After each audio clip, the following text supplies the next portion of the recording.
has within the span of less than a year twice been subjected to brutal and unlawful aggression by the United States and Israel.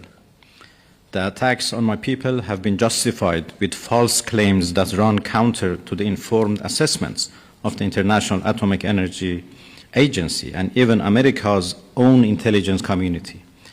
The truth is that Iran, like many other independent nations, is the victim of illegal expansionism and warmongering.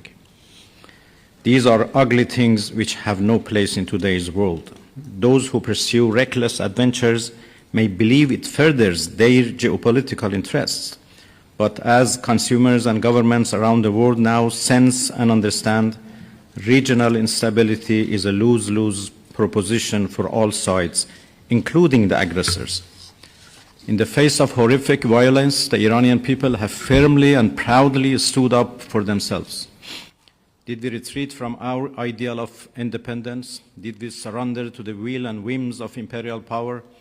The answer is clear. We did not and never will. I come from an ancient land whose leaders have stood courageously by their people in the pursuit of justice, independence, and the defense of sovereignty and territorial integrity, sacrificing their lives for historic and national ideals.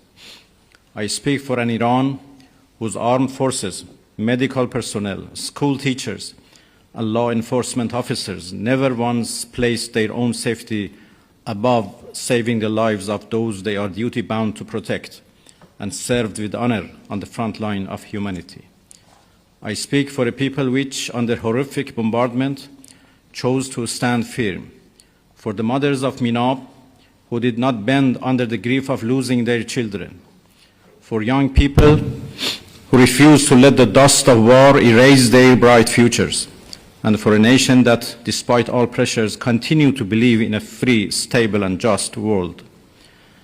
By now, it ought to be clear that Iran is unbreakable and only emerges stronger and more united when under pressure. While ready to fight with everything we have in defense of our freedom and our soil, we are equally ready to pursue and defend diplomacy. As I have repeatedly stated, there is no such thing as a military solution to anything related to Iran. We Iranians never bow to any pressure or threat, but we reciprocate the language of respect. As much as our powerful armed forces remain ready to exact devastating retribution on foreign aggressors, my people are peace-loving and do not seek war. We are not aggressor in this sordid situation, but the aggrieved. Mr. Chairman, distinguished colleagues, over the past year, I have had the honor of participating in 2 BRICS conferences to convey the government of Iran's conviction that this platform symbolizes the emergence of a new global order, an order in which the global South is a primary architect of the world's future. What was once a lofty aspiration is now a reality, but it is a fragile reality. Imperial power in decline wants to turn back the clock and is desperately lashing out on its way down.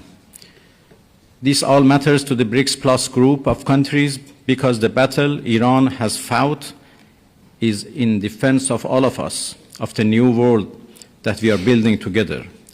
Our brave soldiers have given their lives to resist Western hegemony and the sense of impunity that the US believes it is entitled to.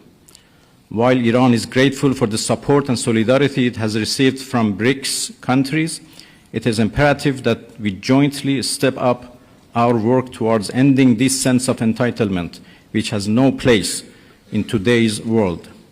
To virtually everyone in this room, our resistance against US bullying is not an unfamiliar battle. So many of us encounter slight variations of the same repugnant coercion. It is high time for us to jointly step up and work towards making clear that those practices belong in the dustbin of history. Today, our nations are closer to one another than ever before, and we cannot ignore the common and dangerous challenge we all face. History has shown that empires in decline will stop at nothing to arrest their inevitable fates. A wounded animal will desperately claw and roar on its way down.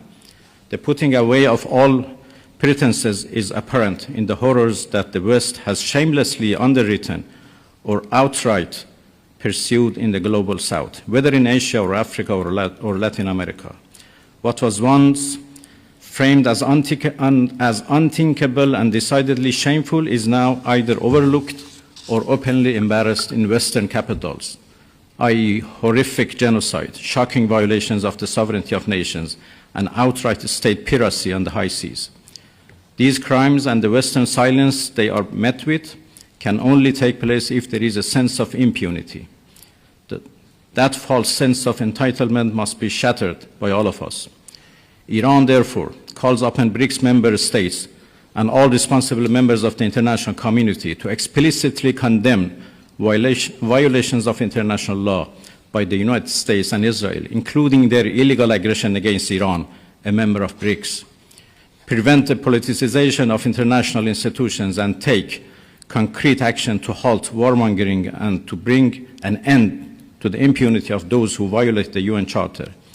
We believe that BRICS can and must become one of the principal pillars in shaping a more just, balanced, and humane global order, an order in which might can never make right. Nations which stand up for their dignity and independence may endure hardship, but they will never be defeated. Thank you, Mr. Chairman, for your attention. Thank you, Excellency. I would